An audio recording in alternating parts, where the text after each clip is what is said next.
Recently, whilst scrolling through social media, I found an article that said the Ark Encounter here in Kentucky is branching out to Tennessee with a new VR experience called Truth Traveler. In Truth Traveler, guests will be taken on a virtual journey through the Bible from the Garden of Eden, past Noah's Ark, and up to the birth of Jesus. Well, my only questions are, will they be skipping the parts of the Bible where we see the billions drowned in the global flood? Or will folks witness bears mauling children for calling a man bald? Is there a part where we see people, or people see infants being dashed against rocks? If you're going to go through the Bible, at least show all of it and not just the good bits. And then there's a planetarium experience too. The whole thing seems a little bit like a waste of expenses to me, but others may disagree. So let's talk about that. And give us a call because the show is starting now.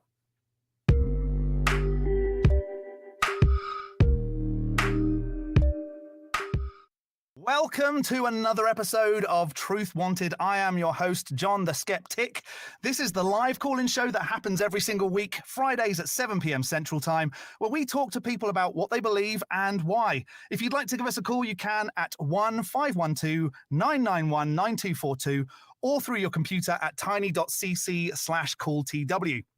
Truth Wanted is a product of the Atheist Community of Austin, a 501c3 non-profit organization dedicated to the promotion of atheism, critical thinking, secular humanism, and the separation of religion and government. I got so far through that, not messing up, and then I just the last two words. Good one, John. And with me this week, we always have a guest. With me, we have the Cross Examiner. How are you doing today? I'm doing really well. I'm excited to be here. I'm a big fan of watching you on the ACA shows, so I'm excited to get into these conversations. I like that we've got team colors on today. I didn't even, I got the memo. You just intuited it.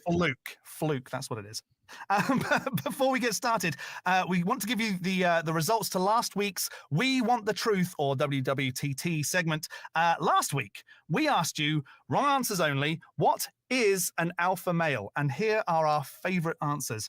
Number 3, and ours, an alpha male is that man who rushed to the comment section to type first, which happens all the time. I love that. I used to be that person. I've taken a step. I'm now beta. Number 2, ironclad alibi. What is an alpha male? It is ancient Greek for a big jerk. So great. And at number 1, Miranda Rensberger. An alpha male is like alpha software, full of flaws and not ready for the public. Oh, that's brilliant. Yeah, I had a good, because I saw this question come up, and in our host chat, I gave it's a man that's going to be eaten by guinea pigs, and then I realized that I got alpha and alfalfa mixed up. That happens. The prompt for this week's question: name the moment you knew that the person you were talking to was full of shit. CE. You got asked this question before, right? So do you have an answer for us? Absolutely. I think the one that sticks out is when they said to me, "Hi, my name is Joel Osteen," and I was like, "Oh, okay." Please tell me, we can walk away. You've met Joel Osteen? No, I have not. That would be, what a story that would be. It was more of a nightmare, but right. No, I follow Joel Osteen to see what he's up to, and pretty much every word that comes out of his mouth is BS. So that's the word association in my brain when I saw that question Joel Osteen. Yeah, there you go. Mine would be, because I just want to play the game. I don't like not being involved. So mine would be, we don't judge anybody on what they believe. That's actually happened to me, and they went against their word. So almost instantly, I assume. Yeah, exactly.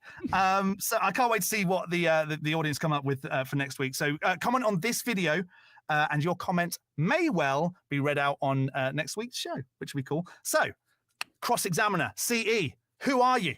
Where'd you come from? What do you do? I'm just this guy, I am an attorney. I am an atheist, and I'm alarmed. That's the tagline of my podcast. I run a podcast called The Cross Examiner. You can find it on any podcasting service and at thecrossexaminer.net.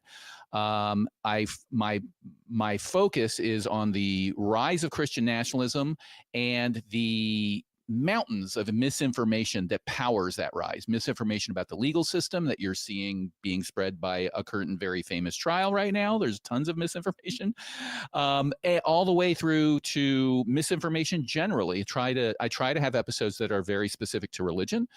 But I also have episodes that are more about what Truth Wanted is about, which is, hey, you need to be skeptical of things and not accept things that people tell you when they're trying to make money off of you. So starting Monday, I'm dropping my first episode of my second season, which is all about alternative medicine and homeopathy. So it'll be a lot of fun.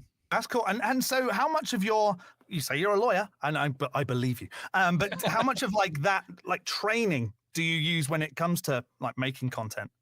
That's a great question. It's a struggle, to be honest, because I prefer the deep dive, long form journalism, and that's hard to keep up because I'm doing this as a volunteer. I don't monetize my podcast, so I like to do a ton of research, but one episode can take 20 something hours of research because you want to get all the stories right if you're going to do a full hour, and I usually run over. So I've tried to moderate myself because the legal training says you want to be complete. You want to run down all the possible options and analyze them, but you can't really do that if you want to address all the BS that comes out in the news every day from the Christian nationalists. So I do a few deep dive episodes, and then I do what I call the rocket docket in legal jargon. That's a court or a circuit that is renowned for going through cases quickly. You don't have to wait a long time. You get stuff done. So that's where I'll go through and I'll say, hey, here's 10 things that happened this week.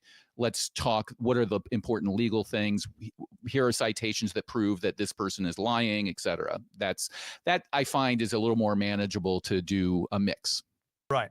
And we spoke pre-show, so I know a little bit, but I feel like our viewers might like to know, what was your deconstruction like? Have you always been atheist? Did you grow up slightly religious?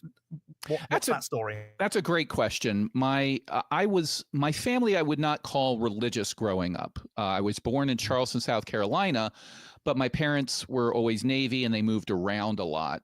So I did end up going to a private school in Charleston because at the time in the 70s, Charleston was like 49th in the nation in education, right above Mississippi. So I tested into a school and my parents got me in, and that was an Episcopalian school. So that rubbed off on me. My mom, I think, felt obligated to take us to church occasionally to get that moral exposure in her world. That was how you did that.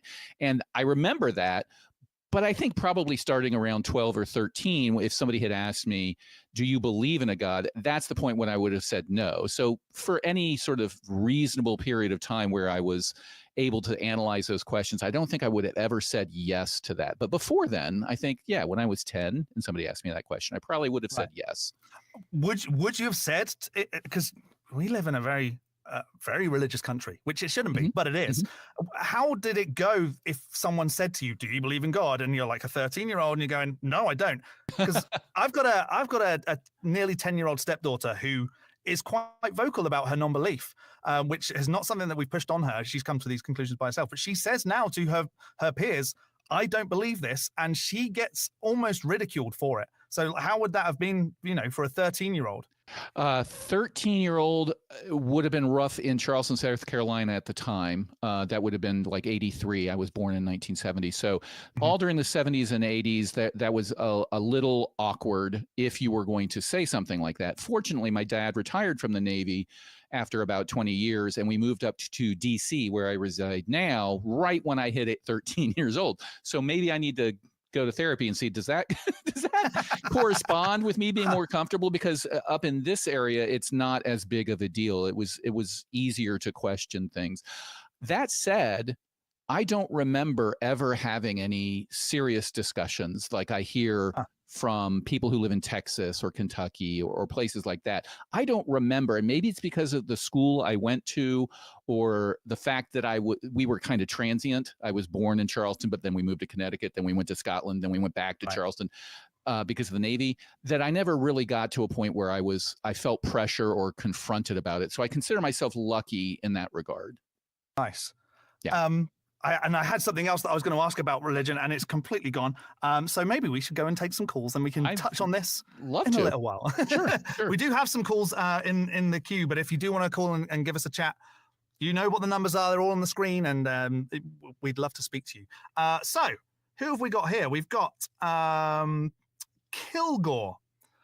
Kilgore Trout. Pronouns are he, him. Age of consent laws are arbitrary, different in states and countries. Curious about the host's thoughts on the topic. Hello, Kilgore. How you doing? Hi, gentlemen. How are you? Doing good here. What about you? I'm well. Still able to sit upright and take nourishment, so I'm happy. That's all that matters. Cross-examiners work. I don't know cross-examiners work. I will check you out, sir. And I love the floating circle. Thanks. I take on meat form every now and then just to do something like this. Well, I have no axe to grind here. I'm not making a case. I'm just curious how age of consent laws can vary so widely from state to state and country to country. Right. I don't understand how we come to those. Admittedly, children need protection, from right. sexual predators, but it seems kind of arbitrary to me. I don't know. I feel like I think we need as much protection as possible, but I just, maybe that's just because I'm a parent, and I think we need like stricter rules on this, but that's just, it's all personal opinion. I don't know. What about you, C? Where do you stand? It's a fascinating question, because when you sort of process that and you think about what's the process to establish that and then to change it from a legal perspective, you run into politics and you run into religion. So you get laws that have been established for a long time, and any attempt to raise the age of consent was probably not, you're probably not from a political standpoint risking too much to say, hey, it's been 15 for so long in Alabama, let's make it 16 or 17 or 18, whatever they want. You're probably not going to get too much pushback these days. But in the old days, the reason that the age was so much younger is we came from a much more rural society where people were regularly marrying off their daughters at a young age because kids were not staying in school. They were becoming adults and going and working on the farm to support the family earlier. And it was a little, I'm talking turn of the 1900s and before the Industrial Revolution. My guess, and I have not studied this, is that's where it came from. We have the biblical dilemma of the Bible and the Quran talk about very young ages of consent, if they worry about consent at all.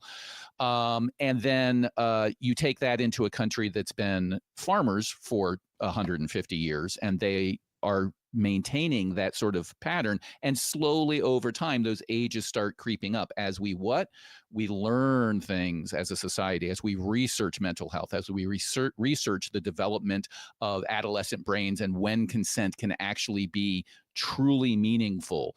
And so it's an interesting study, both politically, legally, and scientifically, as to why they are different in different parts of the country.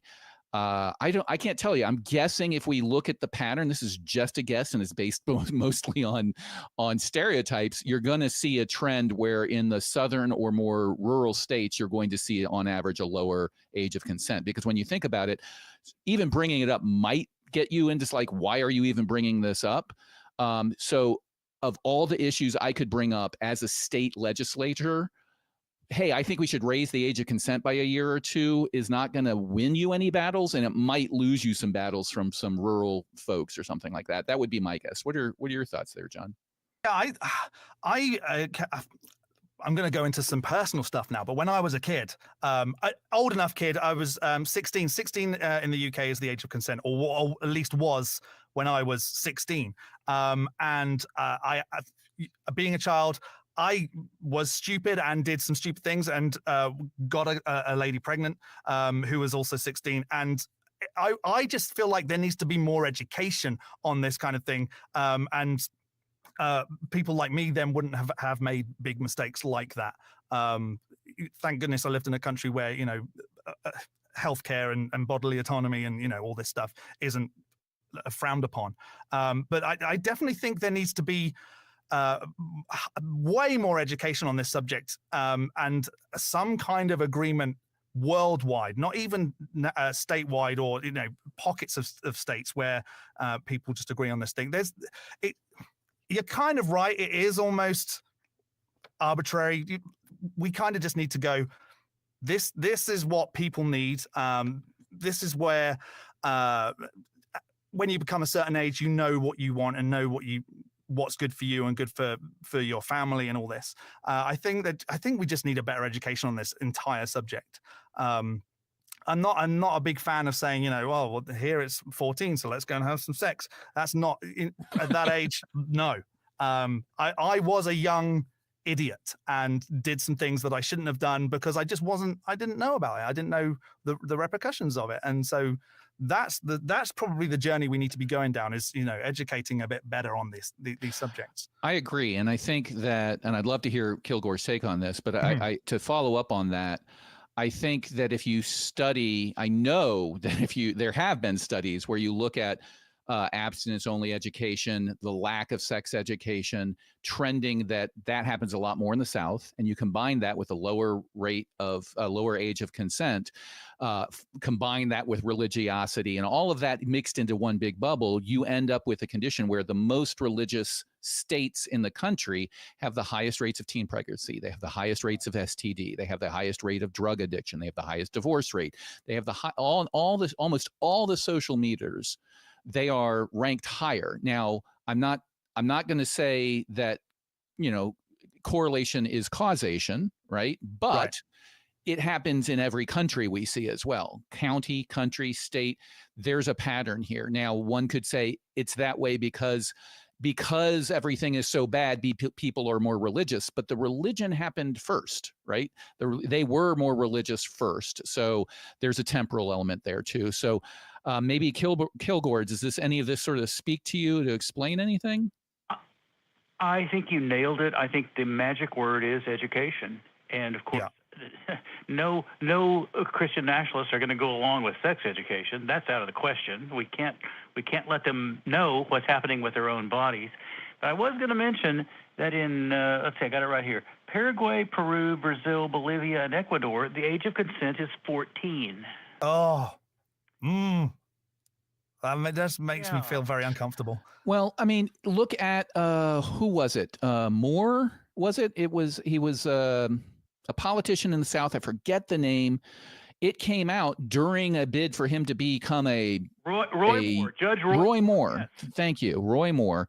It came out that he had supposedly an underage relationship, and just like we see with certain presidents in the United States recently, he didn't lose support for that, right? There is this sort of I'm not going to nail it just on Christianity, but there is this sort of Abrahamic religion attitude that is sort of seeped into the ether of, the boys will be boys thing, and it's her fault thing, and the age of consent thing. It's all mixed in with this women are property thing. And I think that is still a pervasive layer that you have to fight through as you try to drag people kicking and screaming into reality. And by that, I mean, we as a society have gotten better at measuring and understanding. And nowadays we are trying to make our laws based on psychiatry and science and facts. Whereas before it was things like, hey, I need to get rid of my daughter so I don't have to pay all this money and she needs to go work on the farm and make babies. That's why, it still is that way. We need to push in the other direction. And it is through education, as you were saying, John and Kilgore, that you can create generations of people who understand that we're not just randomly, the psychiatrists are not randomly talking about what it can constitute consent or a mature brain. We have science behind this. And the more we can do public policy making based on science rather than old wives' tales, the better. I get nervous knowing that I'm going to possibly be the one that has to explain all this to my children. And maybe there needs to be something where you get an expert who knows how to explain it to people of a certain age, and get them to go into these schools and say, this is what happens. This is what your body might do. It's okay, but this is, the precautions to take. And, probably when you should be thinking about taking these kind of actions and speaking about consent and, teaching all that kind of stuff. Because as well, yes, you said the age of consent, but I feel like consent isn't itself taught enough either. you see videos of young boys saying like, "Oh, this girl didn't want to be my girlfriend," and the parents will go, "Well, what are you going to do?" "Well, I'll just keep going until she's convinced." And like there's not enough education on that side of things as well. So this whole thing could just be boiled down with getting some proper decent experts in and teaching these kids and young adults what's what and how to do stuff. Yeah, I was a resident assistant in college at an all freshman dorm. Right, I'm a upperclassman, and one of the presentations they had the first week was somebody from a health major came into each dorm. Mandatory attendance, and she pulled out condoms and she pulled out everything that you would expect in high school and went through it all again, and then said, "This is all free down at the health center." And I am sure that there are places where they don't do that because they are worried about what parents will say, even though these are adults at this point. You're over 18. They would still not do that. And I know from being an RA, from being an assistant and talking to these kids one-on-one where they were getting into problems, it saved people's futures because they had that talk. Mm-hmm. Yeah, I wish I'd had that. Well, I hope that helps you, Kilgore. We don't have this much anymore. We don't have this much anymore, but I grew up on a farm, so I understood reproduction when I was 6. Wow. If you're around cows and chickens and horses, you get it. You get it right away. Right. You get it right away. Well, trying to keep teenagers from fucking is like trying to keep a blue heeler from barking. You better prepare them. And by the way, you guys nailed it. I think that's a great answer. I don't have any real opinion on that. I just find it confusing that there are so many different opinions on when the age of consent is. Right. It goes to... It's 20. In some countries, it's 20. Wow. Yeah, but it goes to how people make decisions, both collectively in politics and individually, right? So individually, good enough for my father, good enough for me, or it's always been that way in the Bible, or there's a bunch of ways you can make decisions that aren't science-based policies, right? And it also comes up in politics as in political risk. If I'm going to sit here and advocate changing this age, all I do is open myself to attacks from some people, and the rest of the county may not even give a damn. And I could instead be sitting here talking about these evil books in the library, or how we need to fight off the rise of immigration or whatever. And that's going to keep me in office more than actually changing any laws. So there's layers, and they interact with each other, but attacking it at each layer is a good thing. One last thing. I'm a dog lover, and fuck Kristi Noem for shooting her dog. God damn it. That makes me... I am still mad about that.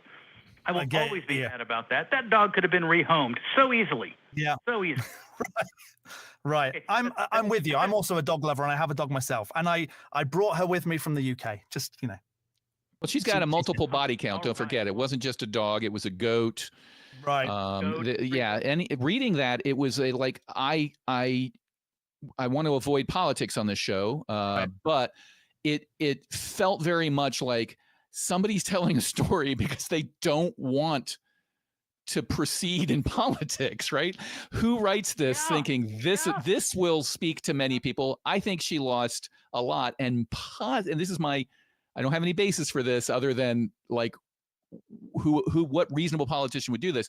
Perhaps she really didn't want to be progressing in politics. Well, she said that in the book. She said maybe this was a poor political decision, or words to that effect. I'm like, you think? And maybe that's intentional. Yeah. There you go. And maybe I don't want to be even mentioning the P word on the show. Right. Exactly. Because it opens up too many doors. But we appreciate you calling in, Kilgore. That was great. Again, one other last thing. As Dr. Johnny Beaver said on WKRP, the entire Russian army can be freezing to death, but let one collie break a leg. That's right. There you go. God, what a great show that was. Thank you, Kilgore. Yeah, we appreciate you calling in. Thanks, Kilgore. That was cool. Right, I'm very stupid, and I forgot to mention that one of the most very important people that Truth Wanted gets. We do have patrons that donate, and every single week we do get to shout out the patron of the week that donates through tiny.cc/patrontw. And this week's patron of the week is Jonathan Rudabash. Thank you so much, Jonathan, and thank you to everyone else that contributes to the show. Normally I'd say, and now it's time to take a call, but we've already done one. So I'm going to just jump ahead and just let you know that there are super chats. We now accept super chats, and we may read them live on the air. So feel free to make us read the things that you've written. I know we've had some, so we'll get to those in a second, obviously assuming that they're YouTube appropriate. You can also get your Truth Wanted merch at visit tiny.cc/merch ACA. There's t-shirts, there's hoodies, there's mugs, there's hats, there's lots of stuff, a bag as well if you want one. So go and visit that if you want to get some merch. And last but not least, before we get into more calls, I'd really like to thank the people that make all this happen. The crew. Let's see that crew cam and say thank you to you. We've got video operators and audio operators and mods and note takers and call screeners. They're all very beautiful. There they are. Thank you so much for all the hard work that you do. We appreciate you here at the ACA. Okay, we've got more calls. Oh no, I want to read some super chats. I'm sorry. All right. Okay, I'm all over the place. I did want to ask one question. I think the it. prize for being the patron of this week, John, who is on Nonprofits, he just wanted to win so he could hear you say his name in such a cool way. Your accent really makes his name pop. Did it really? I don't know. It was great. Jonathan okay. Rudabash. Rudabash. I won't say it again. He's had enough from me. So we've got a super chat from Gayest Husky. A miracle is a noun if an apologist is honest. That's the miracle. And another one from Gayest Husky. Fundy conservatives. TERFs, trans kids can't consent to life-saving trans healthcare, but all kids can consent to forced pregnancies. Right, exactly. Thanks for those super chats. And if you want to leave a super chat, then please do. We will hopefully read them out. We've got some more calls. Do you want to get to them? Absolutely. Thank you to Gaius Husky. He or she always comes through with some pretty funny super chats. Yeah, really good observations. We've got Logan. His pronouns are he, him. Evolution and what the future possibly holds. Hey, Logan, how's it going? You're on with John and CE. Hey, how's it going? I'm so glad to actually be on Truth Wanted. I can't believe I'm finally on. It's awesome. It's awesome talking to you, John the Skeptic. It's awesome talking to Cross Examiner. You guys are both awesome people. I had a quick question before I get into the nitty gritty of it. When signing up for Patreon and everything like that, it says put in a street address. My parents don't know I'm an atheist yet. And I didn't want them to see that stuff yet. So is there a possible way I can sign up for Patreon without putting in my street address, if that makes sense? Hopefully, I'm not sure how all that works because I just get people to sign up to Patreon. So what we'll do is I won't drop the call, and hopefully someone can explain to you once we finished, have a little chat with you about how you can possibly do all that, which would be cool. I can ask later. Okay. Yeah, or come to the after show and chat in there, and someone will have some info for you. Cool. Yeah. For the question, I was talking to a friend, and this was the weirdest thing ever. I was talking to him just about evolution and stuff like that, and he wasn't really he didn't really believe it, but and then I was talking to another friend, and he was telling me that that based on the way we're evolving, we're going to look basically we're going to have these giant big heads and look like these tall aliens in the future. And I was trying to tell him it has to do with natural selection and how your environment and your just all the things that have to do with the select pressure changes and everything. And he couldn't get it out of his mind. That's what we're going to look like. And there's no if, ands, or buts. I just wanted to kind of get you guys' opinions and stuff like that. And I know we can't know what the future of evolution holds. And the evolution for me is one of those things that it absolutely fascinates me, but I know so little about it. But I feel like I can get the basics. But are we going to look like that in the future? Who knows? We know the human species is getting taller because people are taller and we pass on the tall genes, although there are also a lot shorter people. So actually there's probably going to be populations of people going shorter because they're just passing on the short genes. Do I think that we're going to be tall, gangly, did you say gray, like the I guess that the aliens that people draw and have images of. That's what we're going to look like one day. Yeah, I don't know. There is no way of knowing. Natural selection, though, is only like one tiny little part of the whole spectrum of evolution. There's so much more to it. There's there's like you say, environmental impact that can change certain things. I know that I've seen, maybe this is a lie, but I'm sure I've seen a population of humans whose feet are turning more hand-like to help them climb trees. And there are pictures of people who have almost like their toes are slightly dropping back on their feet to help them grip trees. And because that benefits them as a population, the people who have like the slightly dropped back toes are the ones who are breeding and passing on the genes. And eventually, we'll have maybe a population of people with hand feet, there's so much to it. I don't know if we'll ever turn into these tall, gray, bug-eyed people. I do think that like the finger thing, I've seen a lot of this, the finger thing where people are like typing on their phones a lot, and like this muscle is getting worked, and maybe that one day we'll just have giant long fingers like ET, maybe not with a light up tip. But it could go that way. There's the possibilities right now are probably endless.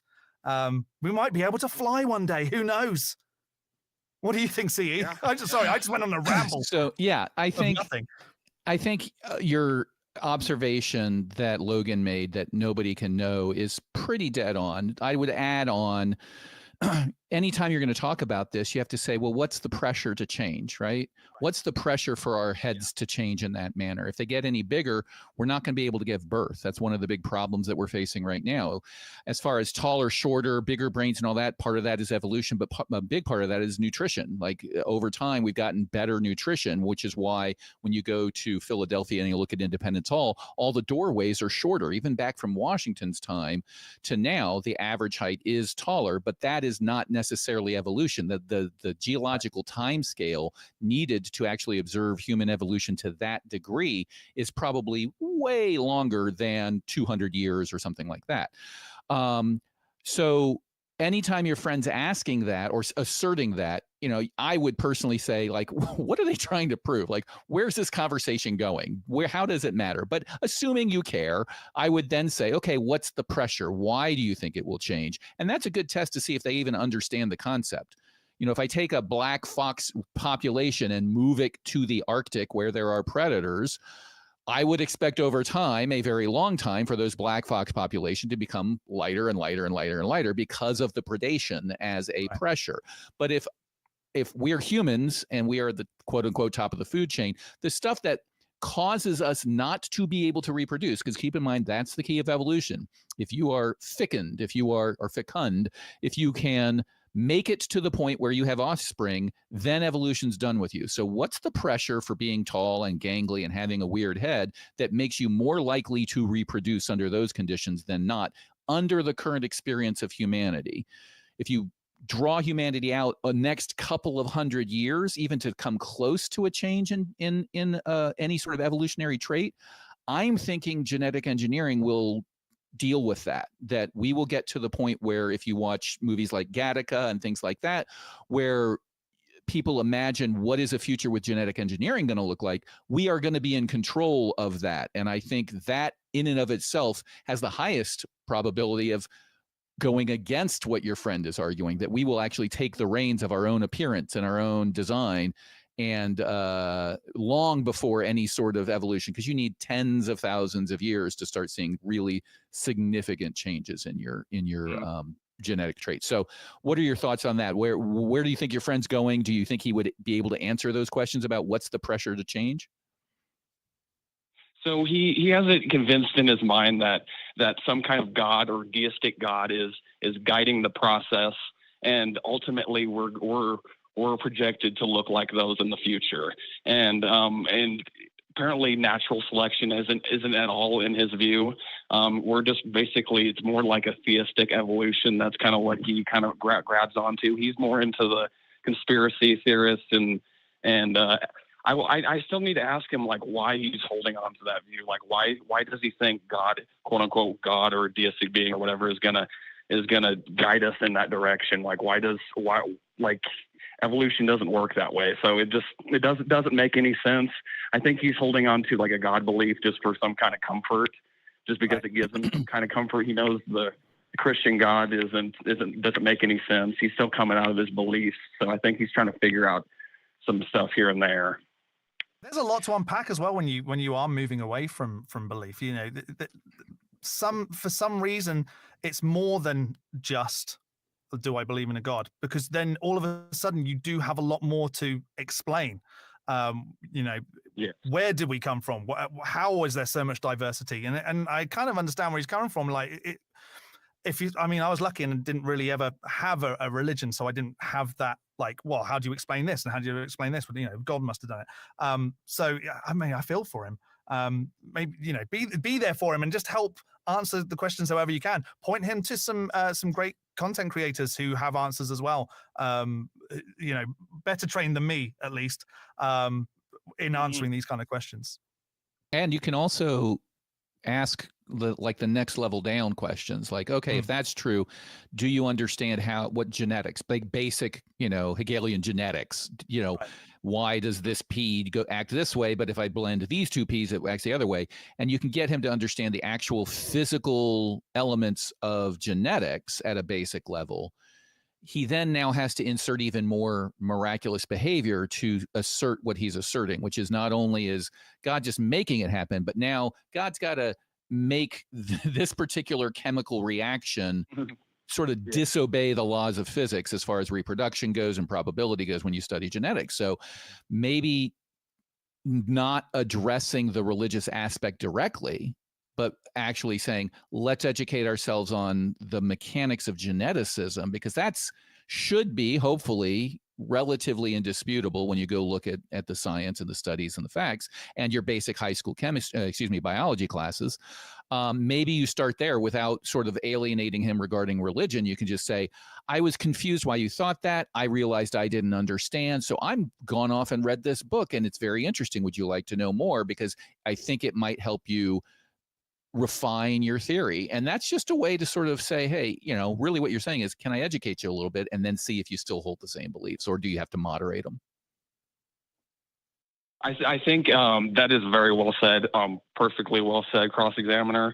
I think a little bit of atheism does scare him a little bit. I think he's scared to realize that he's quote unquote all alone in this world and doesn't have actually a higher power watching out over him, and he still kind of holds on to that, which I totally get it, because I was like that for the longest time, and it took me time to get over it too, and just realize that we have to be here for our brothers and sisters in humanity and all of our human folks and all of our other brothers and sisters through like other species and stuff like that. We're here for one another and for a short time, but I mean, it can be a definitely scary thing. Would you know like the best way to, like, because I've tried like introducing certain content to him, like the best way to kind of like be there for him and let him know that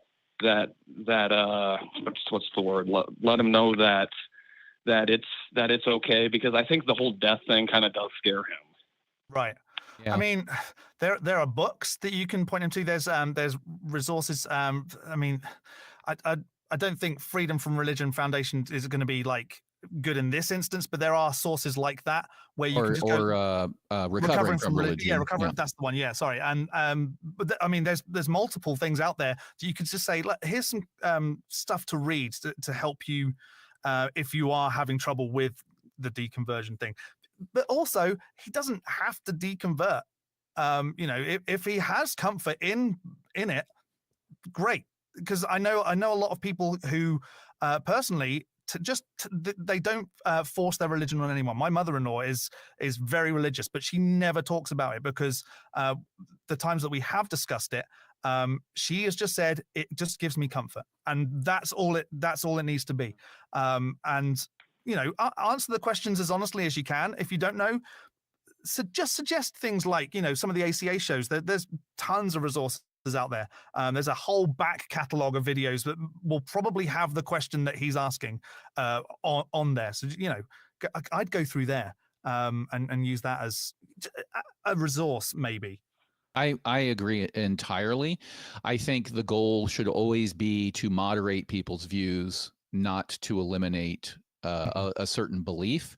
Because when you look throughout history, the time that religion gets dangerous, because people will say, what's the problem if I hold these beliefs that there is this being, like, and the answer is probably nothing. But the minute that you start believing that that being, that powerful being, has some sort of desired outcome, some sort of plan or will or something, and you believe that the mind of that being, that's when things get dangerous. So if you can moderate back beyond that point to where you start introducing realistic questions and say, hey, I have questions, take them out for a beer. Like you've raised a lot of questions for me. I was wondering if you could tell me this, and I was wondering if you'd tell me that. And hopefully you have the type of relationship where he's not going to try to BS you. And if he doesn't know, he'll say he doesn't know. And you can have this question where you sort of walk him quietly through the science of various issues to where he's like, oh, we have solved this problem. We completely understand how this works. And to quote, I forget the scientist, Laplace or somebody who was working with Napoleon, when Napoleon said, this model you have of the solar system, where is God in this? And he says, I have no need of that hypothesis. Like once you see that this is how genetics works, and you understand it at a high school level, you can say, okay, anything that you're adding God is just a wheel that does nothing. You're just adding extra. And if you do that enough over years of showing people, hey, we understand this. We understand where babies come from. We understand science. We understand all of these things. Then they moderate themselves. If they trust you and they agree with you, they moderate their beliefs to the point where like, I don't really know, because they realize that what they're being told in church is not the truth all the time. And then that's when you're like, okay, now I realize I've gone and read this stuff and it's not matching up over here. I don't know. And I can't be a fanatic if I'm willing to say I don't know. So that's always my goal, is just to have the conversation, be there as a friend, and always phrase it as, you got me curious. I have some questions. Could you help me? And then get permission if needed to say, I'm going to push back on that one because what I read was this. Would you be interested in exploring it or something like that? I don't want to upset you. I'm not attacking anything if it ever gets to that, but I genuinely am curious as to why you believe these things. That's very well said. Thank you so much. Yeah, I'm definitely going to try that. I won't keep you on. I won't keep myself on too much longer. I just wanted to say, thank you guys so much. Thank you, John the Skeptic. Thank you, Cross-Examiner. Cross-Examiner, you've helped me so much. You've helped me with my deconversion. You've helped me with so much. I don't know where I'd be if it wasn't for you guys. I just appreciate it. And I'm so thankful for you guys. And I'll let you get to some other callers, and thank you so much for the help, guys. Before you go, though, I just want to make sure that you also have people locally that you can talk to, because there's only so much that online can do for you. So I would search on social media for groups in your area of like-minded people. They do exist. You may, in some smaller towns, maybe not so much, but if you branch out a little bit, my closest one up until 2 weeks ago was 2 hours away in Louisville, Kentucky. But now I created my own group of local people. And actually it's growing faster than I thought it would. So I would at least look locally to see if there are like-minded people that you can at least speak to, and then maybe bring your friend in on that as well and say, I've got some friends who may be able to answer your questions better than I can. Come along and meet them and just see that, non-believers are also very normal people, and, we bleed just like you do. And, we can just be regular, nice folks who just want to make friends and have people to talk to. I'm about 3 hours outside of Denver, Colorado. So, I mean, it's only just a 3 hour drive if I decided to go up there on a weekend. There you go. There's some atheist convention centers up there. So, and I think Seth Andrews is actually speaking. Oh, is he? He's great. So. I love Seth. Yeah, I think I'm seeing Seth in September as well. So he's great. Yeah, I try and just get out there as much if it's like something that you are mentally capable of doing, because I know people suffer and get anxiety about doing things like that. But if you feel like you're able to, definitely go and do it. It made a massive difference to my time in the US, because I moved here not knowing anybody, and I went to some conventions and got to meet people, and now I have a ton of friends all over the country. And if I go to a place, I'm like, let's meet up and hang out. We're like-minded people. We don't believe in gods and all this stuff. So it does a lot for your mental well-being doing in-person stuff. I was like, yeah, you're 100% right. Even just the online community, just like even listening to you guys online. I haven't joined Patreon yet, but I'm definitely going to. But just listening to you guys online has helped so much. But I do have a friend, Casey. He's an atheist as well. We kind of do talk about stuff as well. But I do want to get up to Denver and get involved. And you guys are awesome. And if it wasn't for you guys, I wouldn't even be. I don't know where I'd be. So always reach out. There's always people that are willing to talk to you on multiple platforms. And, we've got tons of volunteers here at the ACA who will be happy to help you email and, just talk to people, and somebody will point you in the right direction to get you whatever resource you need. So, reach out whenever. Thank you so much, guys. Thank you so much again. No worries, Logan. Thanks for calling. Thanks, Logan. And I will say, we'll let you go, Logan, but I did want to say, I totally agree with what John's saying. That human interaction, that human contact really makes it special. And you don't have to drive 3 hours. I understand you're in Colorado. There's a big evangelical population up there, especially around certain big cities. But you will be surprised at the number of people in your local churches who are doubting and do not believe this stuff, but they realize I can't come out because I will lose my babysitter. I will lose the person who cuts my lawn. I will lose my job. I will lose a lot of things that may even be illegal, but they do exist. So you don't need to even drive those 3 hours. If you're out enough, you can organize, go to meetup.com and organize a local meetup saying, hey, local atheist coffee hour. Or don't even say atheist, local, agnostic or whatever, secular, meetup hour. And people in your own town will come out and you will meet people. Some you'll like, some you won't. They're all different flavors. And you can find a new friend group where you can gripe about what you see in politics. You can complain about what the local church is doing, and you maybe even start taking action if you feel like it. But at a minimum, you just got a support group. So it doesn't have to be a long-term thing. You will be shocked at the number of people who will come out. I completely agree, and that happened to me when I created this little group of. I thought there'll be like 5 people that I know. Come and get them involved. There's my wife is an attorney. I think I told you pre-show, CE, and she speaks about the people that she sees in court and in the courthouses, and she said there's this one lady that has now joined the group that she never expected to be a non-believer, and now they've struck up this great friendship just from joining a group. So there are tons of resources out there. Absolutely. You just have to know where to look. So yeah, and I do want to express my sympathies to John for being married to an attorney. I know that's hard. So keep up the good work. Thanks. Someone's got to do it. Someone's, and I chose to. Thanks, Logan. I let him go, but that was a great call. Yeah, it was great. And I do want to one call back to what Logan brought up at the very beginning of the fact that he's concerned about even having his address possibly identify him as an atheist to his parents.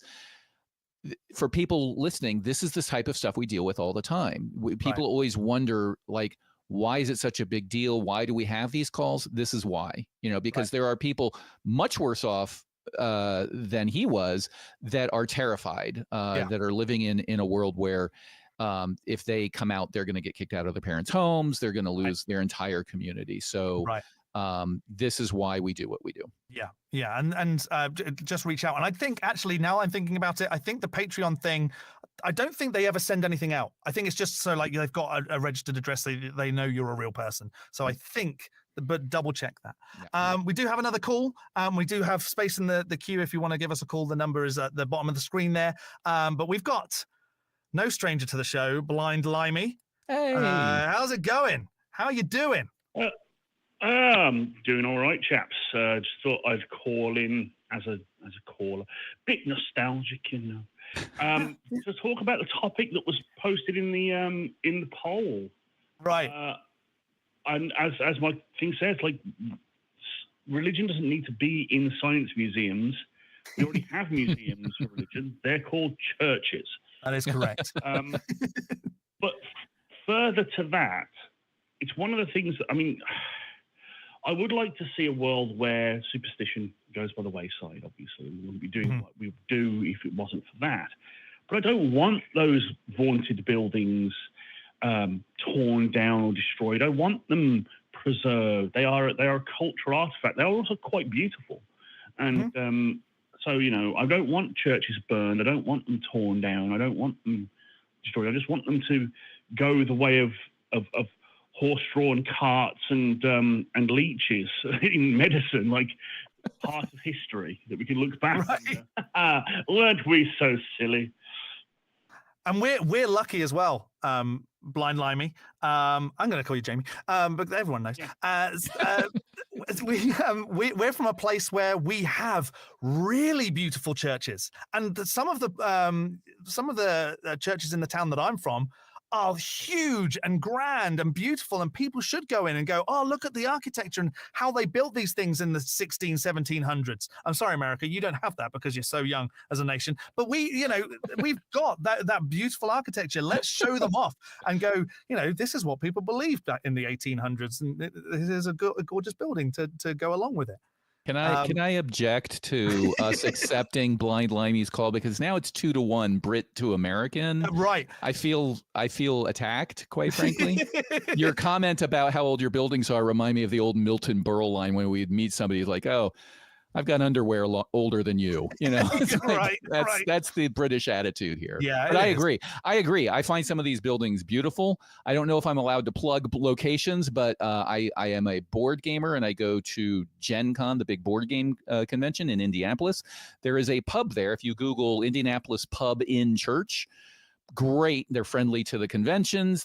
It's a pub that is in an old church, and it is gorgeous. And they serve great food, by the way. So highly recommend that. But yeah, you can repurpose these buildings for anything. I've seen counseling centers. I've seen athletics in them. The buildings can be gorgeous. And I think the longer we go on, and we see over the last 25 years a real increase in the United States and globally of people stopping to self-report as a particular religion and instead reporting that they are of no religion. As that continues to increase, I think you'll see these buildings get repurposed. I think there's a comedian, Steve Hofstetter, who just bought an old church and turned it into a performance center, an art center. Oh, so nice. it's up in I think he's in Pittsburgh or Philly, somewhere up in Pennsylvania. So all over the place it's happening. I'd like to see more churches become pubs, because there aren't enough. Pubs, yeah. in Great Britain? No, in the US. Okay. Yeah, no, in the US, there's not enough pubs in the US. I remember going in my old hometown. You could do a pub crawl and you could play pub golf, and you could get at least 18 holes. In the US, or at least in the town that I'm in, there's 2. Yeah. You can't play pub golf in a 2-pub town. Pub golf. In general, yes, but I thought you were doing a little wry nod to the fact that one of the biggest awful conglomeration businesses in the world, the McDonald's of alcohol, JD Spoons. Oh, yeah, no, I shouldn't. Yeah, no, you're right. For moving into churches. Now, they're like, it's nice that they keep these listed buildings up and running, but I have kind of beef with that, you know, being one of them lefty types of the horrific capitalism that is encompassed by the Wetherspoons brand. But back to sort of the original point as well. A museum calling itself a science museum can put in itself whatever it wants. It's a private organization. Unless it's owned by the government and run by the government, we can't tell them what to do. However, I mean, define science. Like, I think that's kind of the key. I'll take exception to one thing you said, which is the government can't tell them what to do or say. I'm going to read into it. And you're right, especially in the United States with the First Amendment, there's a lot going on there. But there is a threshold. There is a criminal threshold in the area of fraud. So if I am going to, fraud is, I'm going to make what I know to be a false statement of fact to you in order to induce you to give me a thing of value, money or your time or whatever. And if you reasonably rely on my false statement, I've just committed fraud. So if I've got a museum that's saying a bunch of stuff, hey, let's look at the Ark encounter one, which is sort of what spawned this, right? We had a survey. Hey, should museums be science museums have religious stuff in it? They've got to be conscious of that, right? If they start asserting things as fact, they're going to approach an area where they're saying things that they know is not true. I'm not talking about Jesus rose and all that. It's like if they say that the Ark was discovered, right? That's been attempted 17 or something times the last I read, and it's never been vetted and proven to be true. Obviously, in the United States, there's a big threshold there to get into criminal speech, but at some point they do have to wander that. Other countries may have lower thresholds because they don't have quite the same First Amendment protection. So, yes, they can do anything, but they can't commit fraud. So that was my only comment there, and they know it. So you watch very carefully when you go to the Ark encounter. I haven't been yet, but I'm betting they go up to a line, but there's something they will not say, even though they want to. Yeah, interesting point, and I'm glad you sort of, because again, I'm not a lawyer. I'm also not technically American yet. So, I'm not technically an American officer. Well, I mean did you see the story that I spoke about at the top of the show, where the Ark Encounter's bringing up this thing down in Pigeon Forge? Are you aware of it, Jamie? No, I haven't seen it. The last story about the Ark Encounter that I saw was that they got flooded. Yeah. Oh, the irony. Oh dear. It wasn't the Ark itself, it was their visitor center, but it's still hilarious. Right. Yeah, right. We should. What I would like to see is like a group of us non-believers all going there on force and just experiencing it together. The only trouble is I don't want to give them my money. Yeah, it's only like an hour away from me as well. Dinosaur Adventureland as well. Yeah. Well, I think that one's free, right? I'm sure Dinosaur Adventureland is one that they let you can just go and turn up. I might be wrong. One? Yeah, down in Alabama. I'm sure that one is free for entry. I could be wrong, so don't quote me on that. I think you're right. You're right. The Ark Encounter, I looked at the prices and it's like $119 for like 3 people. That's Disneyland prices. Like we are like a Disney family that enjoys those. That's a 1 day in the park ticket price. Right. And wow. There's dinosaurs next to sheep. So you know that it's not true. So why would you waste your money? Anyway. We've probably given way too much time to the Ark Encounter. That's probably true. It was good to speak to you, though. Yeah, I mean, even the Ark Encounter, right? As long as if it changed hands, if it came out and a secular organization kept it and said we are maintaining this as an artifact of how silly religion, right? That's what it should be. The fact that people are saying this happened. But anyway, I've chunted enough, mate. So I'll let you go. And only we will get that. Which is, even better. Cheers, Jamie. We appreciate you calling in. As always, you're a legend. Jamie. Yes, absolutely. We'll speak to you soon. He'll probably be in the after show because he's always there. Because he's a legend like that. He is. We have got more calls, so let's just keep going because this is fun. We've got Tim. Their pronouns are he, they. And museums have many icons of religion already: Zeus, Athena, Osiris, etc. Let's discuss that. How you doing, Tim? How's it going? Good. How are you doing, John? Awesome. I've not seen you before. I'm going to look for you, dude.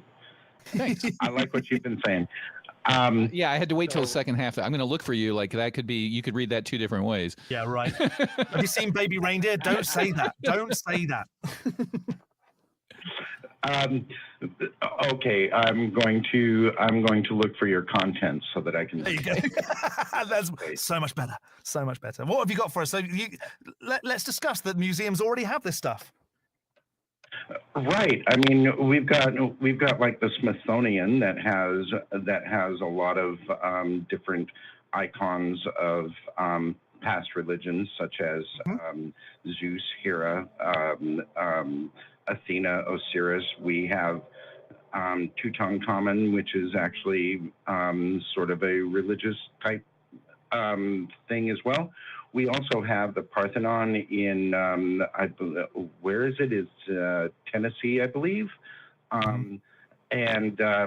So, I mean, we do have museums of religion already, and we have science museums that have some sort of icons of religion.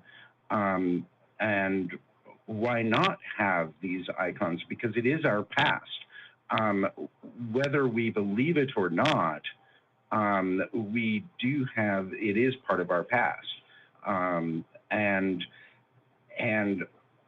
I think, to be honest, I don't believe the Ark encounter is necessarily a horrific thing anyway, because it does sort of describe that story, and that story has some meaning to some people, and I'm pretty sure that there is some sort of moral involved, just like any of the Aesop stories.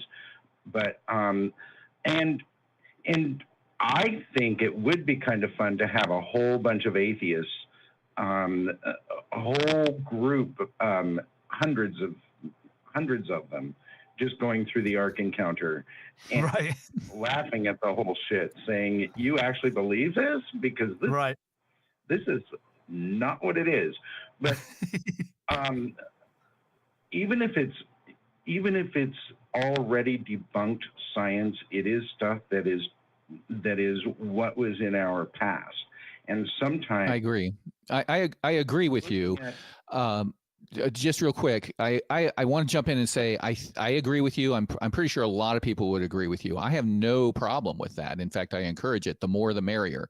If I can have a museum with, here's the pantheon of gods that existed in history, and the Christian God is one of them, that in my mind is just implicitly an argument for, like, what makes this one special, etc.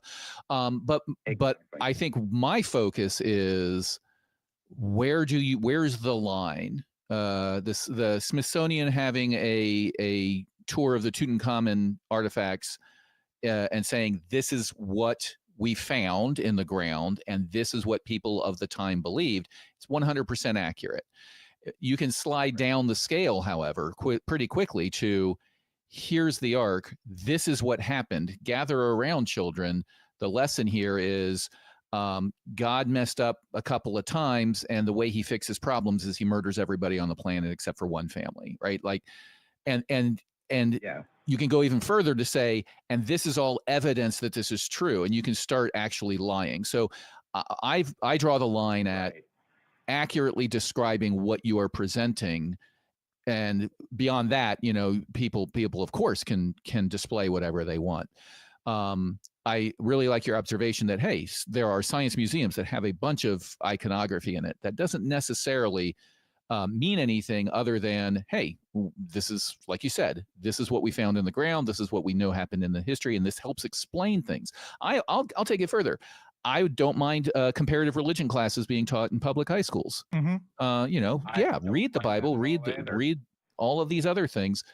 Totally fine. It's the risk you run is the rogue teacher who says, and this one's the real one. That's obviously, you need some eyeballs there. But yeah, I think I agree with you. But again, and maybe it's the lawyer in me coming in and saying, there's a line somewhere. It's gray area, but at some point there is a line that goes into lying and fraud and possibly things that even outside the legal experience that parents wouldn't want their children to experience, because even if you are a Christian, their interpretation of those events may not jive with your interpretation. Maybe you as a Christian have said, you know what, that's crazy. I don't believe penguins walked from the South Pole into the Middle East to get onto a boat. So I'm teaching my child that this is a metaphor. Whereas if I go to this museum, they're saying it literally happened. So even within Christianity, you might disagree. So watch out for those lines, I guess, is my take. Right. And there's like I just like to go back to the where you said about teaching, comparative religion in schools, and that is a thing in the UK.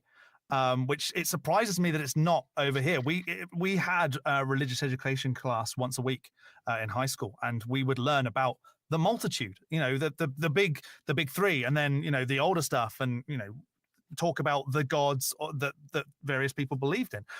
So that definitely needs to happen here. And see, he's right.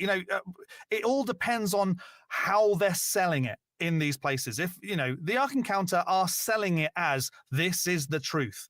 And that's where I have an issue. I don't want to support that kind of environment. I don't want to go to a place where they're saying this is the truth, and this, pay $119 and we'll tell you exactly how it is. Let's go more for this is how, in Egyptian times, this is how people preserve bodies, and they believe that sucking the brain out of the nose was what you needed to do. And there's certain offerings that you put on the body so that they move to the afterlife, and all. Education again is key in this situation. Let's show these people what happened, so that in the future it doesn't necessarily have to happen again. It's the same with lots of different things lots of stupid stuff that's happened in the past, the slave trade, those kinds of things.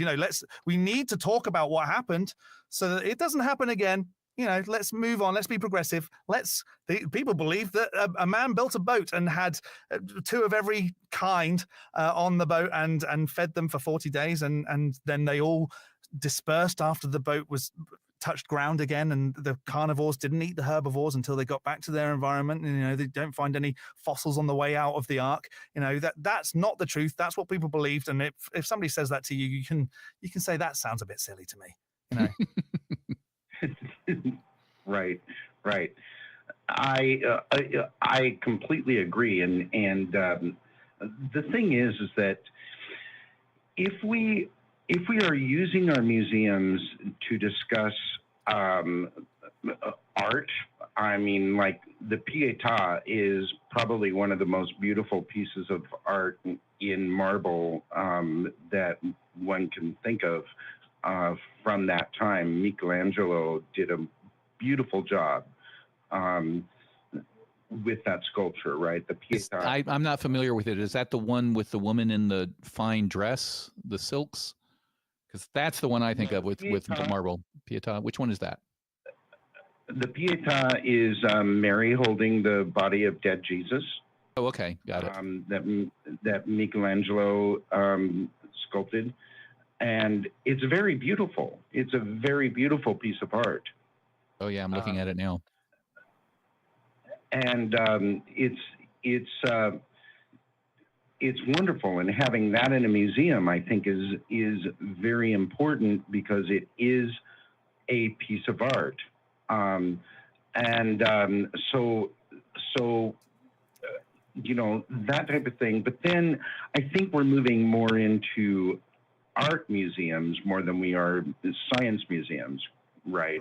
Correct. Our concern is, as we see society fracture into run to their corners and get their own information via the internet, that they do that with their physical buildings as well. This is my science museum. And in it, there's an ark and there's a resurrection, and I'm told that this is fact, not just told it from an opinion standpoint, but hey, here's an artifact that is the Shroud of Turin or the splinter of the cross, and all of these things that we can show are just not true. So there's a line of that we shouldn't cross at some point, but at some point people are going to do this, and the Ark Encounter is a perfect example of.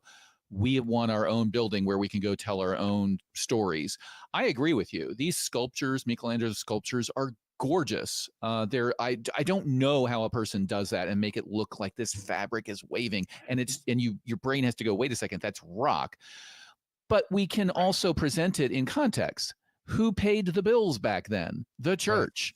If he was alive today, he'd be making sculptures of Marvel characters, right? Like, who's paying the bills? Right. So if you present this information, presents the context too. If you want to be intellectually honest, you don't show that and say, see, religion's real because the most beautiful art in the world is about religion from this period of time. It's causation goes in the other direction. And I think that's it. And I think that's why also, even in science museums, I like the idea of having something like the Ark, but understanding that it's a representation of what was thought of as science for Right. a couple of thousands of years, right? Until we actually learned more, right? This is something that was in our past. And that's what I think is most important about museums is this is what is in our past. Irrespective of the truth, we definitely mentioned, this is just a story. This has been debunked, but this is what we've believed. Right. Right. Ensure that we do mark out the line. This is what the story is, but we know that it could not have happened at all. Or put more context into it. This is a story that was told originally by Bronze Age goat herders who didn't know where the sun went at night. There you go. And we didn't start learning the scientific method until the 1800s during the Enlightenment. And once we did, all of this stuff became into question. Like, that's the full context. If you want to be intellectually honest, that's the context, right? So there are lines you don't want to cross, but even if you want to be intellectually honest, you want to put context in there so people can say, okay, this isn't true because this book says so. It's a claim made by these people, and people sort of carried on for a variety of reasons. The priests carried it on because they got their pigeons when you had to sacrifice stuff and they get fed. And the people who own the land could mollify and satisfy, calm the masses. And, you shouldn't attack me because the Bible says you shouldn't. And, oh, by the way, the Roman Catholic Church didn't let you print the Bible in English or even print the Bible at all because they didn't want people to read it because of this. So if you give that context, all of a sudden the story starts to fall apart. Right. If you instead present the Ark Encounter or other things that just say, here's scientific evidence that this is all true, and that evidence is faulty or worse, fraudulent, now all of a sudden you're really crossing a line that I hope most people would agree with. Yeah, and I think that's where I stand. I think I stand right where you are, which is let's give these exhibits the absolute truth that they deserve, and what they deserve is this is all debunked, but this is what we believed, and so an exhibit doesn't necessarily mean that you're preaching it as truth. So the Ark Encounter is a completely different facet altogether. Right. If we were to open up a museum in Seattle that had all sorts of iconography from all of the mythos throughout the world, and we can tell them this is the myth from Egypt, this is the myth from Greece, this is the myth from Rome, this is a myth from Celtic civilizations, this is the myth from Christianity. And we talk about all of those myths, and we have these as I think that's very doable. And if it's a scientific museum that is talking about maybe things that the iconography represents, such as lightning storms and Zeus and that type of thing. I think how many thousands of years has it taken for people to not really accept that the Egyptian gods are the true gods?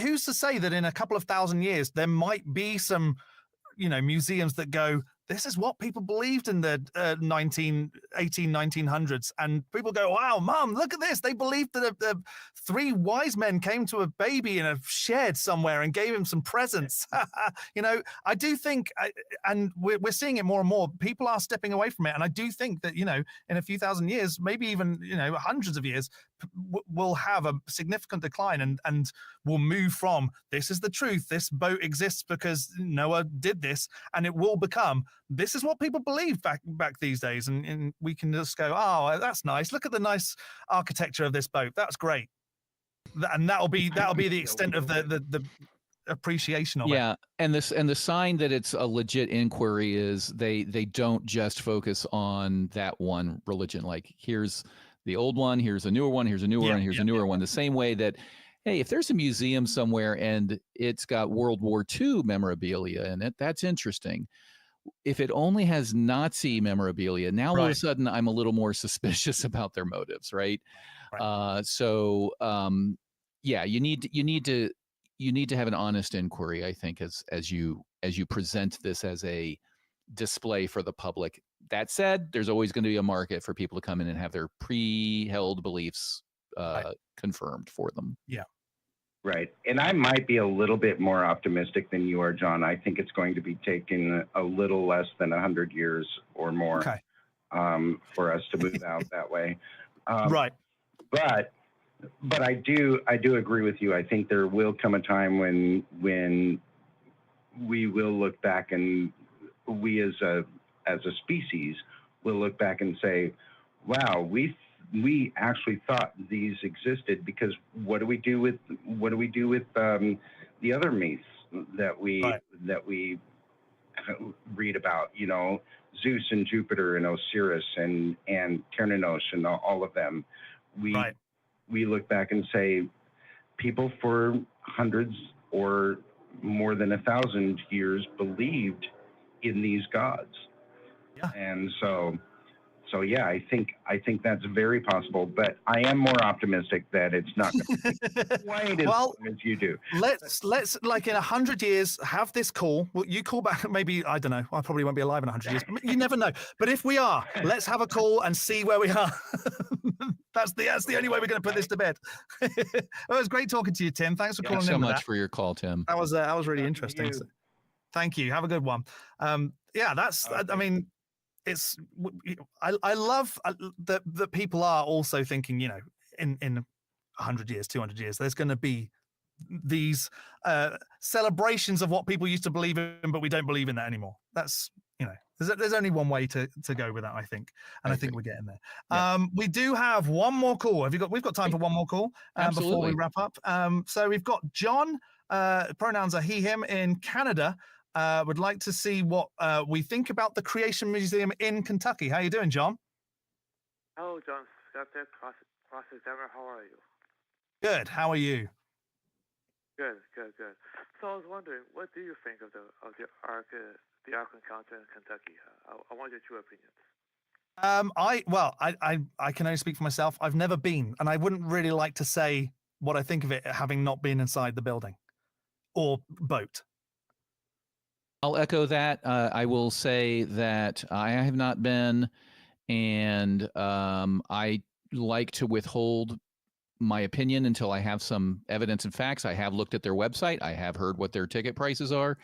I think it seems to be based on a story that mankind for centuries has been trying to prove is real and has not been able to, and that the vast majority of scientific evidence shows a lot of problems with the story. Now, I've never been a big fan of pointing out all the problems, the penguins walking to the Middle East and the lack of evidence in the geological column, because a person who truly believes this stuff can just magic that all away. Well, God took care of all of that. So to me, I don't like getting bogged down into those conversations because it's sort of a what if game.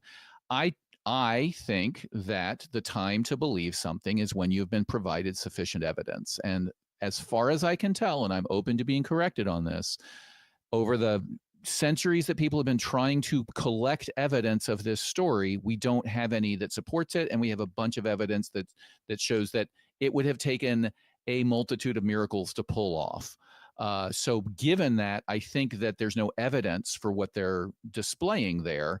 And that makes me sad because it means there's a lot of people wasting a lot of their family's saved money on a story that they don't even need to still be Christian. They don't need to believe in this. I know lots of Christians who are like, that's just a metaphor. That's just a lesson. That didn't literally happen. And then they can move on with their lives. So that's sort of my take on it. What about you, John? Oh, Have we lost John? Oh, there he is. I will admit that it's an impressive building. Whether or not it's actually true is a different story. But I'll let you know. You see the Bill and I Canham debate 10 years ago. Right. I do remember that one. That was the one where they asked the question of both people, Bill Nye and Ken Ham. For people who don't know, Ken Ham, I believe, still is involved in the operation. He created the Ark Encounter. And during the debate, the question was presented to both of them: what would it take to change your mind? And Bill Nye said it would take evidence of this sort of veracity, all of these different things. And Bill and Ken Ham said, nothing. I will never change my mind, which is a dead giveaway to the fact that you're not dealing with a serious interlocutor. There's not somebody who's interested in using any sort of widely recognizable system of determining truth to adjust his views. He just wants to believe what he believes. Right. You should be a lawyer. Oh, really? Yeah. The way you analyze things, it's very, very lawyer. And I live with one, so yeah. I call myself a recovering attorney. Oh, there you go. Did that help, John? It does help. It does help. But I just like to know, what if tomorrow we Ham or someone just found some overwhelming evidence proving the Ark and the flood was true? How would that change the world? That's a great question. I think the premise of the question, overwhelming evidence, means we would then accept it as true. So what if it was true? What if and a lot of the devil's in the details. What can we prove? That there was a boat and that it had a lot of animals on it? Or are we saying we have enough evidence to say it rained for 40 days and it flooded the entire earth and all but one family was killed and they had to have sex with each other to repopulate the whole planet? That tends to go against genetic data. But okay, let's say somehow that all is true. Well, then we would accept it. It's a bit of a tautology of a question to say, what if there was so much evidence where we had to accept it? What would you do? Well, then we would accept it and then we would seek to explain it. I don't think you're ever going to get to the point to say that because there was a boat and there was a family and there was a massive die-off, therefore God, but you will convince a larger number of people to believe in Christianity, possibly through error, saying, well, because part of this book is true, therefore I believe the whole book. But that's my take. It's kind of it's hard to answer a question because you have to sort of define exactly what. If everybody believed a thing, would everybody believe it? Yes. So does that answer your question? What does it change? What does it change as well? So like you say, just proving that the story of the Ark was true, what would that then change for people? Does that automatically make that God real? Would we then accept that God? There's so much more to it than whether or not there was a boat with animals on it. Prove that to be the absolute truth. Okay, there was a God that flooded the world. Now what? Do we have to worship that God? Do we want to worship a God that is his thing is you love me or you go to hell? I don't want to follow a being like that because that's just basic bully behavior. What would it change making that one little bit true? Yeah, that's the tough question when you say if it was true. Well, what counts as the story? Because part of the story is God did X. Well, that's where I'm saying I don't think you're going to get physical evidence that shows that because the nature of the story is this is all magicked away. This is all miracle. This is all defying the laws of physics, et cetera. So you just have to accept that part. So if we say the physical evidence of there was a boat, there was a family, there were animals and all that stuff. Yeah, I think that more people would probably call themselves Christian, but I think that it would possibly be a logical fallacy. What are your thoughts, John? If you only had the physical parts of that one story, the boat, maybe some genetics that, yeah, we did get down to one family, that, I mean, hypothetically, what we're saying is, what if reality isn't? Because we already have that evidence that didn't happen. But if that was true, do you think that is a open and shut case, or do you think that's an eyebrow raising? That's interesting. We should look into that. Well, if we do find proof that a flood actually existed, we have to take into account. First we have to ask the question: what natural force could possibly make it rain so hard, so long, that actually flood the world to the point where it covered Mount Everest? Mm-hmm. What natural phenomenon could that do? That'll lead to further scientific investigation, which would be great for scientists to find out what. Do you not think that folks have already tried to do that, though? Of course, they have tried to do that. I'm just saying that in this hypothetical situation, if we found something, we'll have to explain it. Plus, we'll also explain how no one's found we're able to repopulate the Earth. But we would also have to explain all of the contraindicated evidence, right? We would have to explain away why the ice pack column doesn't show a global flood. We would have to show why the geological column doesn't show a global flood. So it's kind of a hard question to answer. You're basically saying, what if this proved to be true? Well, then we'd have not only the mystery of it proving to be true and trying to find evidence for an explanation, a mechanism for an explanation, but then we would have to go back and say, well, all this other stuff is obviously inconsistent with this answer. Were we wrong about that? I mean, this has been peer reviewed to the nth degree. So it's a tricky question to answer. It's a little bit of navel gazing, quite frankly, or fan fiction writing. Like, how do we retrofit this story into our current area? What does that get us? Because we know that right now we have no evidence, no physical evidence supporting this story. There have been, if you go look at the Wikipedia article on expeditions to find the Ark and other Ark stories, Christian scientists who investigate everyone have said, nope, not legit. We've never found any evidence. So we have zero evidence supporting the story, except stories in a book. Again, goat herders who from the Bronze Age who didn't know where the sun went when the day ended. That's what we have. And on the other side, we have all of this evidence that contradicts that story. So I don't see what purpose it gains us to do a bunch of what ifs. What if God came down and said, hey, you all believe, and gave me enough evidence to believe? Well, then I'd believe. But that's not what's happening. So why should we spend our time wondering about this what if, I guess, is my question. Yeah, what does it gain us? How does it move the ball forward? Well, I guess it doesn't. But here's one question. If Christianity is all false, why do so many people believe in it? And why is Ken Ham and his friends still in business in this age? Well, I think John can answer that. John, yeah, I know. I've heard your calls a lot. I just want to jump in. What do you think our answer will be? Why don't you steel man my position before I even say it? Honestly, and I will try to steel man yours. I will try to give the best explanation from your side. But if you could tell me what my answer would be, I think that would be progress. Okay, you're going to tell me, correct me if I'm wrong, but you're going to tell me that people want to believe. Okay, you're either going to tell me that A, people have been indoctrinated since birth in this religion, but because their parents, their church, the country you live in, et cetera. Plus, people want to believe, and plus they're invested in this. And as for Ken Ham, he's obviously making money off of this, money off of this. And it's hard for people to let go of a belief, no matter how much proof is given to them. Am I correct, gentlemen?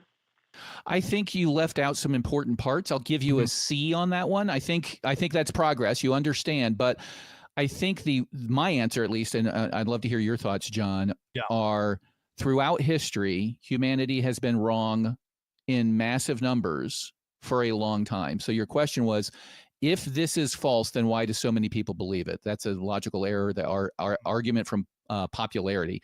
So there was a time in human history where everybody believed the earth was flat. And there was a time where everybody believed that the sun went around the earth. All of these things were, I dare say, close to 100% of humans believed this. That doesn't make it true. And so my answer is, we believe it because that's what we were told, and we haven't had cause or motivation to go and look into it and disprove it to ourselves. So I think the other things play into it. I wouldn't bring up the fact that Ken Ham's making money from it. So I want to correct you on that. I genuinely give him credit for believing what he believes. I think he's wrong, but I think he's a genuine Christian believer, a young earth creationist. I think he is. I think he's wrong. I think that he, like many other people, compartmentalize their brain, and anything to do with religion, they don't hold to the same standards of evidence as the rest of the world. And I think that explains that. So I think my answer would be a little more complicated, but I do give you credit, John, for trying to understand me. I'd love to hear what our John has to say as well, and then we can try to steelman your position for the caller. I just like to add on a little something extra. I take a different stance on it, although I agree with what CE was saying. You could also say, so you're basically saying if Christianity isn't true, why do so many people believe it? Well, if Islam isn't true, why do so many people believe in it? If Hinduism isn't true, then why do so many people believe in it? The number of people believing in something doesn't demonstrate the truth of it. But if it did, would that then not mean that I could say that I believe that there's a cosmic rainbow giraffe that poops the universe into existence? And if I can convince enough people to also accept that, would that then make it true in your eyes? Because I'm getting a number of people to accept that the cosmic giraffe pooped the universe into existence. No, that's not how logic works. But we humans, we like to. Okay, let's put it this way: we get into our fiction, and for instance, hundreds of people go to London every day to 221 Baker Street just to see the fictional. Even though it exists, they want to see the fictional Sherlock Holmes. That's how superstitious we are. I think it's my turn to try to steelman your position, John. Yeah. So I'm an attorney, and I need to be able to see other people's sides, other people's arguments. Correct me if I'm wrong, but your argument would go as follows. Your best argument would be along the lines of this. Hey, this religion's been around for thousands of years. You know, Christianity for about 2,000 years, the Old Testament long before that. People gain value out of it, and it doesn't seem to do too many bad things, and the good that it does outweighs the bad. And this many people must be onto something. And I'm not sure, I'm familiar with your call, so I'm not sure you'll agree with this part, but you can also add on the part that John the Skeptic said of, hey, then why aren't the Hindus right if there are that many, or the Muslims, they're that many right? You could even on and say, well, they're all right because they're all identifying with some higher power. And so if you take the religious versus the non-religious in the planet, it far outweighs the vote, so to speak, goes way in favor of religious belief. Is that where you would go with your argument? Do I understand you correctly?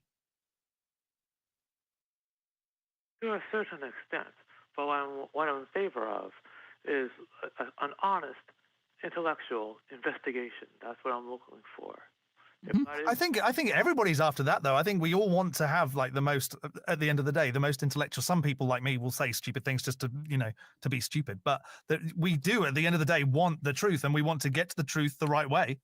So I think we're all in agreement there. Yes, we are. Yeah. I'm glad we agree. Now, how do we do that? What method have humans come up with that determines or measures or comes up with a model of reality that ends up being true, that can be tested and shows the right results time and time again? What method do we have that does that? Can we agree on that method? Science. Okay, so we agree on that there is a method. Now, if I'm going to steelman your position again, you might say, but there's an element of God that is outside the reach of science. Do I understand? Is that something that you might say? No, I don't believe that at all. Oh, okay, all right. Fair enough. So I agree with you. I think that it is interesting that so many people believe so many wrong things for so long in such large numbers. It reminds me, I don't know if anybody's ever watched one of my favorite shows is The Orville. Seth yes. MacFarlane did a homage to Star Trek that's rumored to have the 4th season coming out soon. And one of the episodes in the 1st season is they go down to a planet where everybody has a little badge on their shirt and with an up arrow and a down arrow. And anytime somebody did something you don't like, you pressed the badge and gave them a down vote. And anytime you did something you liked, you went on an upvote. And it was a crime in that society to have 10 million or more downvotes. And you would be re-educated. You would be brainwashed. But the line from the show I'm thinking of is there's a debate going on TV about what to teach in the classroom. And somebody said, well, the economy, is functioned like this, and that's because of this. That's a fact. We voted on it last year. The point being, all of their facts in their classrooms were determined by a vote. And the whole point of that is that's ridiculous. We don't vote as to what the color of the sky is. We don't vote as to what the rate of gravitational acceleration is. So that's where I come from when I hear somebody say, hey, Christianity's been so popular, religion in a whole is so popular, it must be right. And I'm like, yeah, it's a fact. We all voted on it. That's where we come from. I hope you can see how that doesn't jive with us. It doesn't convince us. Does that make sense? I mean, does my opinion make sense? You don't necessarily have to agree with it. Right. Yes, it does make sense. But what I really want to know is to answer the question, to ask the same question Ken Ham was asked. What, if anything, would change your mind? For me, it would just be like evidence that convinces me, and I think for most people, it will just be what convinces that individual person. And so far, I don't accept anything that's been presented. I just don't see it working out. So for me, it will just be something that makes sense to me. I don't know about CE. He works with evidence. He's a blooming lawyer. Yeah, if you'll indulge me a little story that I think I go back to that addresses this question, because what this question boils down to is from a theistic standpoint, you want to test and see what you're trying to do is see, are we entrenched just like Ken Ham? Are we just dedicated to saying, no, there's no God no matter what? And the answer is no, generally. I believe that at some point if there were a God, there would be a way for that God to convince me. By all definitions of gods I've heard, at least in the Christian area, the God would be that powerful. So he's choosing not to convince me. All right. So that's my basic answer. The short story I want to tell that sort of speaks to this is when I was 39 years old, just before 4 days before my 40th birthday, I was diagnosed with stage 4 cancer. Long story short, I had to have about a 16-hour operation after a lot of radiation therapy and chemotherapy and all that sort of stuff. During my recovery, I was in the ICU, and there was a nurse there that was trying to steal my property. They were giving me nasty looks. They were plotting to take my property, and they would try to grab my stuff from time to time. And I told my dear friend, she is a physician, about this. And she went and read my chart, went and consulted with my attending physician.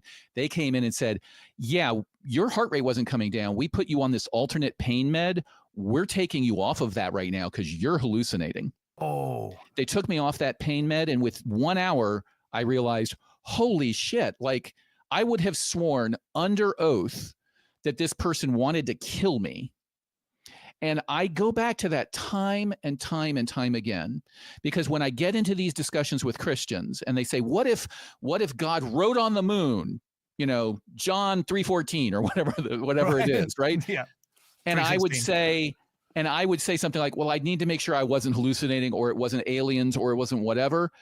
I cannot describe how real this experience was to me. And it's almost to the point where I'm like, everybody should have a hallucinogenic experience, controlled environment growing up to realize how wrong your brain can be.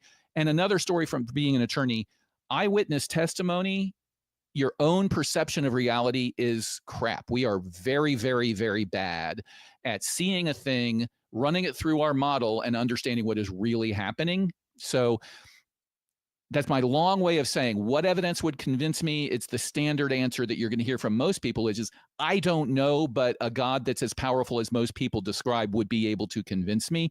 But please keep in mind that when you do the what ifs and the hypotheticals, don't rule out hallucination. Just a few milligrams of a certain substance in your blood can make you see and believe all sorts of weird things. Mm-hmm. So that's my answer. Okay, so saying that you don't know but God should know, that's reminiscent of Matt Dillahunty. But anyway, I'm glad you guys spoke to me. I understand your position. Have a good night, gentlemen. Have a good evening. Thank you. Thanks, John. Thanks, John. I really appreciate you being direct and straightforward with us. It was a good chat. Yeah, it was a good call. Thanks, John. Right, that's we've reached the end of the show, CE. Thank you so much for joining us this week. Absolutely. Thanks for having me. We do have an after show on Discord if you'd like to join us there. The link is tiny.cc/ACD Discord. So come and join us over there. We've got to say thank you to Kelly for being our backup host. Kelly does so much on so many shows as being the backup host. What a legend. We don't let him on too often because his ties tend to break the camera. Right. They're so awesome. They are. Yeah, they're considerable, those ties. Just where can we find you again, CE? I'm at thecrossexaminer.net. I've got my first season's out there and the new season starts this Monday. Great. I can't wait. I'm going to get involved. Thanks. And I want to come on your show as well. Absolutely. I'd love to have you. That'd be great. Don't forget that there's the We Want the Truth segment. The question this week is, name the moment you knew that the person you were talking to was full of shit. Comment on, I don't swear very often. Comment on the video and your comment may be read on next week's episode. And tune in at the beginning of next week's episode. They're gone. They're gone. Nice to see you. Bye.